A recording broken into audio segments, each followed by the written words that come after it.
I got up front, and it's definitely it was an unsettling moment because it's us standing there and you see all these officers standing out there with riot shields and all their tactical equipment on. But at the same time, I was really calm because I knew I was there to just try my best to keep the peace and protect everyone around me. And and you could see like people getting hyped up and their emotions rising and they're ready to go over there. And you could see some people who were just I just want to go and get my voice heard. You see others that were like, I'm ready to freaking throw down, and I'm like, Lord help me, give me the strength to just do the right thing and keep everyone safe and everyone gets to go home and it'll be peaceful and say our piece and then head home. And we're all lined up, the emotions are getting hyped up, and then after getting everyone together, we start to walk over there. And the first thing I do is I walk straight up to where the police officers are, and I make sure there's a distance between the crowd and the officers themselves because I didn't want them right up on the officers and stuff like that. I didn't want to create a higher tensions that was already there. Right. So, and I remember staring at the officers in front of me, and not a single one of them were looking at me with hate. Mm-hmm. And I know a couple of them were looking there like battle ready, like, I got to be in that mindset. So, I'm not mad at that. But the officers that were standing in front of me were black men, white men, Hispanic, Caucasian, like, right. And not a single one of them were looking at me with hate in their eyes. They were ready in case a situation were to arise. And I'm about 5 feet away from these officers, and I'm giving them head nods and a sign of respect. I'm smiling with some of them, and I ended up dropping something on the ground. One of the officers kind of like pointed it out for me, and I was like, thank you, and I picked it up, put it back on me. So, and then some protesters started to come up, and I kind of backed them away and shoot them off to the curb so that way, things wouldn't get out of hand. But for the most part, it was really peaceful. We had people on bullhorns saying, hey, officers, we love you, we appreciate you, we're not here to start problems, don't nobody throw any rocks or anything, and we all took a knee, and it was going great. It was really nice, and we stayed there for a while, and then the protests began to walk further down the streets, and I maintained being in between the officers and the protesters as best as possible to keep that distance between everyone. And then we moved on to the next set of buildings. So I think that's when we ended up like at the courthouse area. Mm-hmm. Did the same thing. Me and Heather were up there. She had a shield with her as well, and she was out there protecting everyone. And it was nice because it was peaceful, Mm-hmm. and nobody was doing anything wrong. It was nice. It was still high emotions, but it was still nice to know that people are angry and upset and shouting, but nobody's being violent. Right. They're stating their piece. They're getting it out and moving on from that. And some people like even came up and asked me like, "Hey, can I get up on the curve? Can I get?" And I was like, "No, come on now. Just keep your distance. Shout. Get it out. Get your voice heard. That's important." After that point, we left from the second building, and there was a lot of stragglers who were still behind. And that's when they had police vehicles coming up and I guess kind of pushing the crowd forward. And they had officers that were on their patrol bikes pushing the crowd forward and stuff like that. And, I kept myself in the back as best as possible so that way, I can be a buffer zone between everyone. And same thing, Heather was right there by my side, being a piece or a medium of a piece. And there were some bikers that were down there in the protest who were riding along, revving their engines and stuff like that, which I get it, they're there to support it, but I believe at that point it became a safety hazard. Mm-hmm. And the officers on their patrol bikes, now I can't say, but this is just from my perspective of what I saw. I believe that they were trying to get up there to those people on their motorcycles to stop them from riding in the crowds. And in doing so, some people might have gotten that misconstrued as trying to hit people right away. And there were people who were hit by the officers' vehicles and stuff like that. And it began to get some emotions rising high. And like I said, I believe the officers were just trying to stop the people on the bikes, so that way it wasn't a safety concern. Right. So I don't think any of them had that intent in their heart to try to harm people. Right. during all that, I'm trying to separate these people from the officers because they think they're probably going to try and attack people and stuff like that because emotions are high. And I'm just trying to separate everyone and get them back and keep them with the crowd and keep everything going. Heather, my friend Courtney, all of them were there trying to do the same thing. And one of the officers ended up going past, and another one was stopped, and there was a woman who was straddling the officer's bike and holding a sign up in his face. And I completely get it, and I understand, but that officer gets it. And I don't know how that gentleman's going to react, so I went over. Heather came over with me. We got the woman to back off and continue on with the crowd, and the officer even acknowledged us being there. I mean, you could see it on his face that there was no hate there. There was a sign of respect of like, hey, thank you for keeping this woman moving along and understanding that, I'm not trying to hurt her. Right. And that acknowledgement there just showed me that, they're not here to harm us right now. And now not all people have that same mindset, but that wasn't his intent. And after having that moment and that sign of respect of just trying to keep the peace, the officers behind me that had rode past, I guess there was a scuffle that had happened over there, and there were high emotions, and there were several protesters that were surrounding this officer. And I feared for that officer. I feared for the people that were around him. And I didn't want anything bad to happen. And all I knew is, in my mindset is, I got to protect this guy. I got to protect these people. So my feet just moved. I just ran to get to everyone's aid and try to de-escalate the situation. And I firmly planted myself between the people and this officer and held the shield up towards protesters to kind of push everybody away and be like, hey, it's just back off, keep moving and stuff. And unfortunately at the time, the officer was behind me, and he gave the command, get on the ground, and I said yes sir, and got thrown to the ground. And he sat on top of me, and the whole entire time all I can think of was just, okay, everyone's safe. And then all of a sudden more protesters saw me go down, and people were trying to get to me. Heather was trying to get to me, and I could see the emotions getting even higher. And I kept putting my hands up. Stop, stop, stop. I'm okay. Just keep going. I'm all right. They're just trying to do their job. Let them do their job. It's all right. Let them arrest me. It's okay. I'm not hurt. And you could see that people were starting to get that. And they started to back off and continue on, but you could see that people were still scared and worried about me. And as soon as I realized that they were backing off and everyone was okay and they're starting to move along, the first thing I do is turn over to this officer, is like, officer, are you okay? As he's sitting on top of me, and oh God, I'm just glad he was okay. I'm glad that none of them got hurt. And he's giving me the commands, roll over. Yes sir, I can't at the moment, the shield's attached to my arm, may I take this off my arm? Go ahead. He gave me the go ahead. I took it off my arm. He had me roll over. He ended up pulling out a taser, putting it on the back of my neck, which I'm not mad about. I get it. I mean, that officer doesn't know what my intentions were. He didn't know I was trying to purely make sure he was okay. And he's just got to do what he had to do. And he didn't beat me. He didn't put any weight on my neck. He didn't try to hurt me. He was just doing his job. Well, and that's the thing to remember too, is like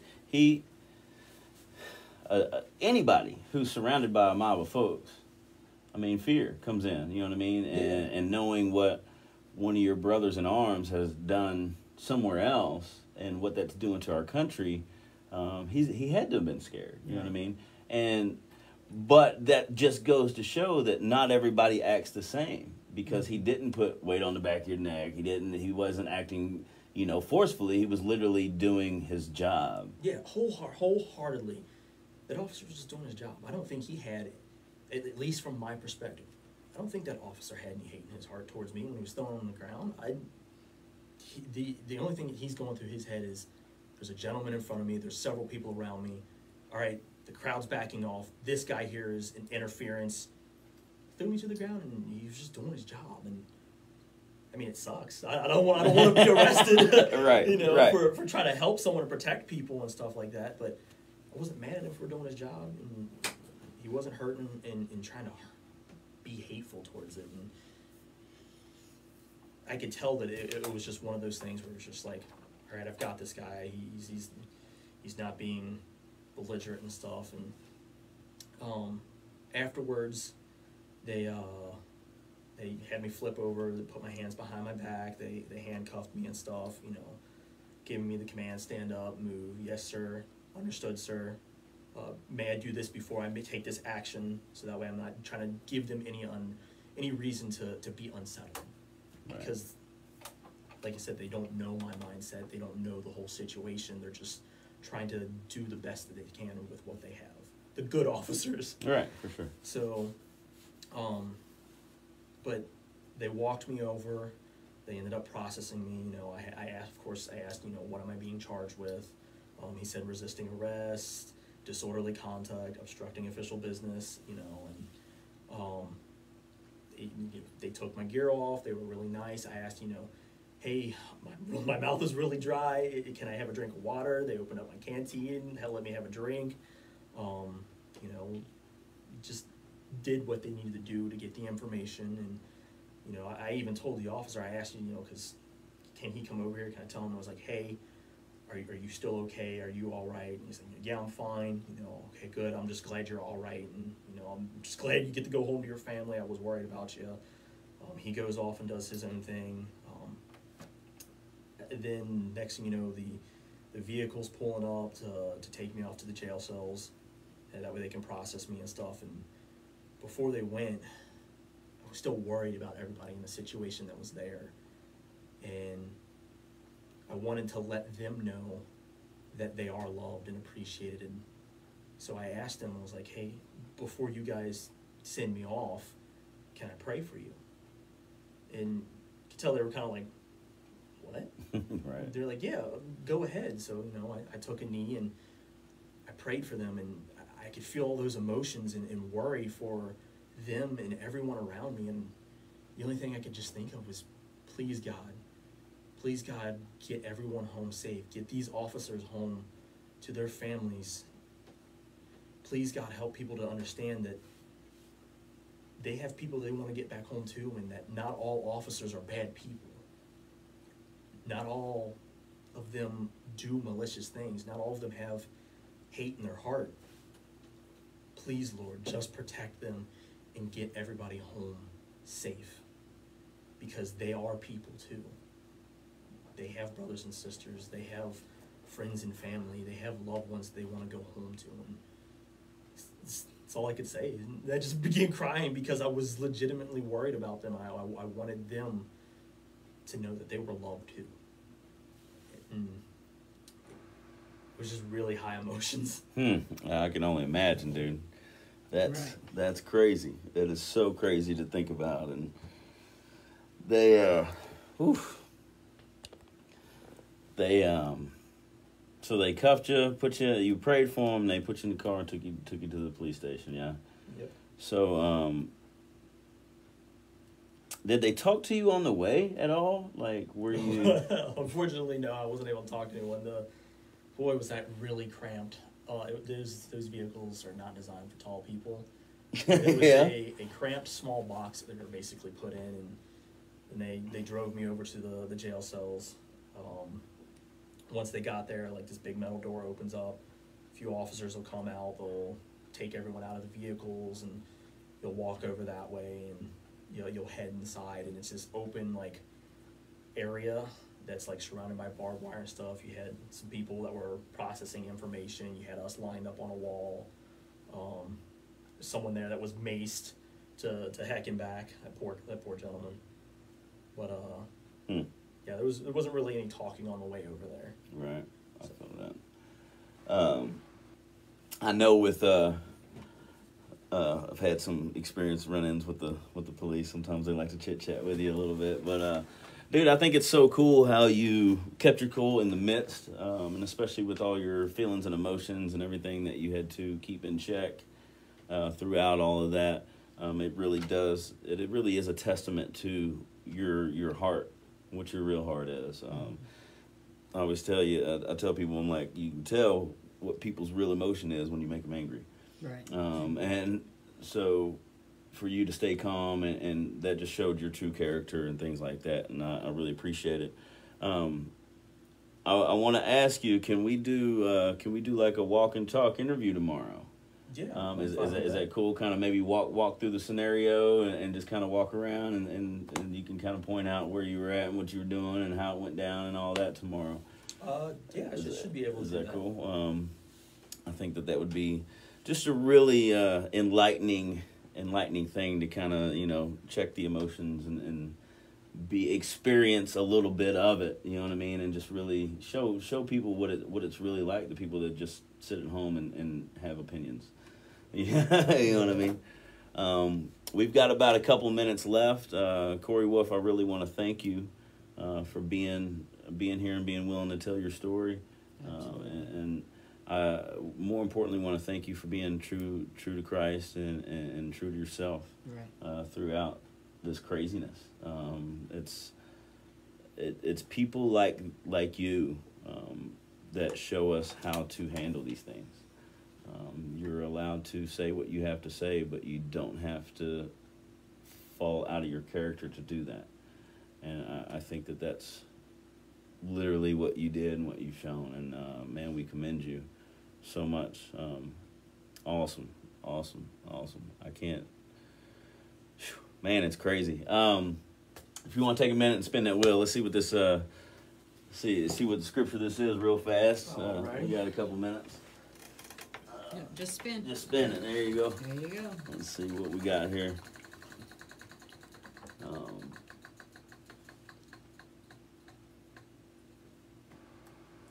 Philippians 4:19. Philippians. Depends on how you say it, I guess. Oh, I'm horrible. Philippians. Where is Philippians? Philippians 4:19 NLT. And this same God who takes care of me will supply all your needs from his glorious riches, which have been given to us in Christ Jesus. Amen. God took care of you because you exercised your character. Mm-hmm. You know what I mean? And that's taking care of others. for sure. I don't know. I'm terrible with the address, but anyway, yeah. You went out taking care of others, and he took care of you. So that's it's really a testament, man. It's really awesome, really cool. We do appreciate you coming out and being a part of this, and we look forward to hanging out tomorrow and kind of expanding on what you did and what you had to say. Absolutely. For sure. But it's been an eventful week. Man, it's kind of heavy. It's been a heavy day. No joke. A lot to unpack today, Yes. man. It's for sure. nuts for sure. Anywho, so join us tomorrow. We'll be back on Okay, Let's Be Frank. Not on the radio, but we'll be back on Facebook Live and going through hanging out with Corey. But thank you, Rise and Shine Cleaners, New Reality Church, New Hope Christian Center, Care Closet, Renew Ministries, everybody who loves and supports us. Absolutely. Thank you so much. Be here next week with old Zippy Durkus yeah. in studio here on 1320 AM WCVG, The Voice. Bye.